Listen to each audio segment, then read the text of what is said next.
जलती हुई चिता, आसपास खड़े चंद लोग और वीडियो कॉल पर इस अंतिम संस्कार को देखती एक महिला। सोशल मीडिया पर अब तक आपने ये वीडियो देख लिया होगा, खबर भी जान गए होंगे कि वीडियो कॉल पर दिख रही ये महिला उसी इंसान की बेटी है जिसका अंतिम संस्कार हो रहा है, जिसने वृद्धाश्रम में रहने वाले पिता की अंतिम यात्रा में शामिल होने के बजाय कह दिया पैसे भेज रही हूं, अंतिम संस्कार करके वीडियो भेज देना। लेकिन इस पूरी खबर के पीछे एक कहानी है, कहानी एक व्यापारी की। ये तस्वीर है मुंबई में कपड़ा व्यापारी रहे शिवचरण रामरत्न गुप्ता की। जीवन के 74 बसंत देखने के बाद इन्होंने अपना देह त्याग दिया। हरियाणा के सोनीपत के एक वृद्धाश्रम में उनकी मौत हुई। 3 साल पहले ही शिवचरण अपनी पत्नी के साथ इस आश्रम में आए थे, लेकिन आश्रम में 1 साल बिताने के बाद ही उनकी पत्नी की मौत हो गई थी। दैनिक भास्कर की रिपोर्ट के मुताबिक मुंबई में कभी शिवचरण रामरत्न गुप्ता का नाम कपड़ों के बड़े व्यापारियों में गिना जाता था। परिवार में पत्नी और 3 बेटियां हैं। शिवचरण और उनकी पत्नी ने बेटियों को बेटों की तरह पाला। अपनी कमाई का बड़ा हिस्सा उनकी पढ़ाई पर खर्च किया, उन्हें ग्रेजुएशन तक पढ़ाया और फिर धूमधाम से उनकी शादी कर दी। समय के साथ व्यापार में भारी नुकसान होता गया और शिवचरण आर्थिक संकट में घिर गए। हालात लगातार बिगड़ते गए। आर्थिक तंगी और पारिवारिक परिस्थितियों के कारण शिवचरण और उनकी पत्नी महाराष्ट्र छोड़कर सोनीपत आ गए। यहाँ एक वृद्धाश्रम में उन्होंने पनाह ली।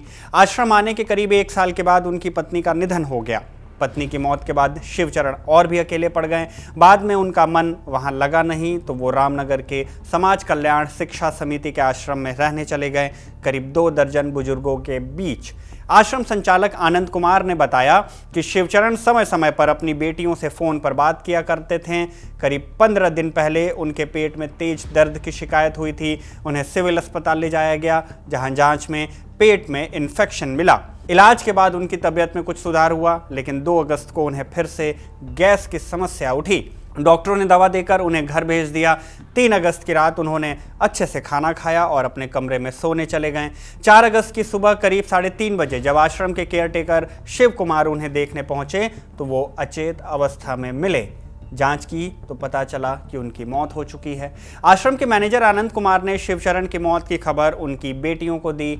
सबसे छोटी बेटी जो मुंबई में रहती है उसे फ़ोन मिलाया। आनंद को लगा कि पिता की खबर सुनते ही बेटियां रो पड़ेंगी और दौड़ी चली आएंगी, मगर तीनों बेटियों में से किसी ने भी आने की इच्छा तक नहीं जताई। दैनिक भास्कर की रिपोर्ट के मुताबिक शिवचरण की बड़ी बेटी नेपाल में रहती हैं। उन्होंने कॉल पर कहा, बहुत दूर हूँ, आना संभव नहीं।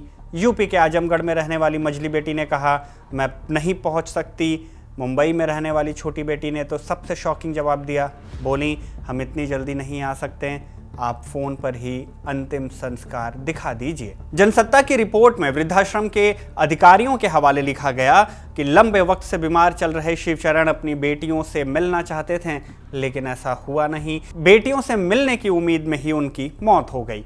दैनिक भास्कर और जनसत्ता की रिपोर्ट बताती है कि शिवचरण की बेटियों ने अंतिम संस्कार में शामिल होने के बजाय खर्च के लिए 5100 रुपये भेजे और कहा कि वहीं सोनीपत में उनका अंतिम संस्कार कर दिया जाए और इसकी वीडियो बनाकर उन्हें भेज दी जाए।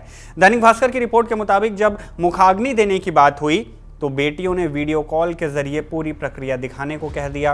बिना किसी परिवार वालों के स्थानीय समुदाय के लोगों ने और वृद्धाश्रम के सदस्यों ने मिलकर शिवचरण का अंतिम संस्कार किया।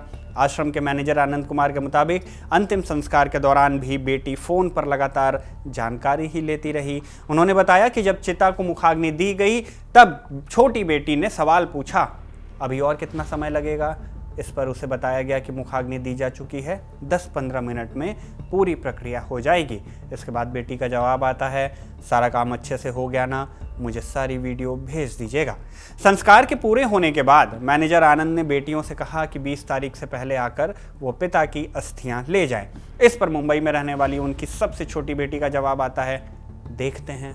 दैनिक भास्कर ने शिवचरण की छोटी बेटी से बात की। रिपोर्ट के मुताबिक बातचीत के दौरान बेटी के जवाब में पछतावे की जगह एक अजीब सी ठंडक नजर आई।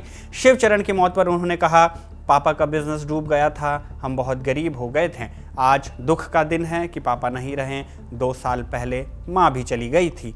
दैनिक भास्कर की टीम ने सवाल पूछा कि आप अस्थियां चुनकर गंगा में प्रवाहित करने तो आएंगी ना।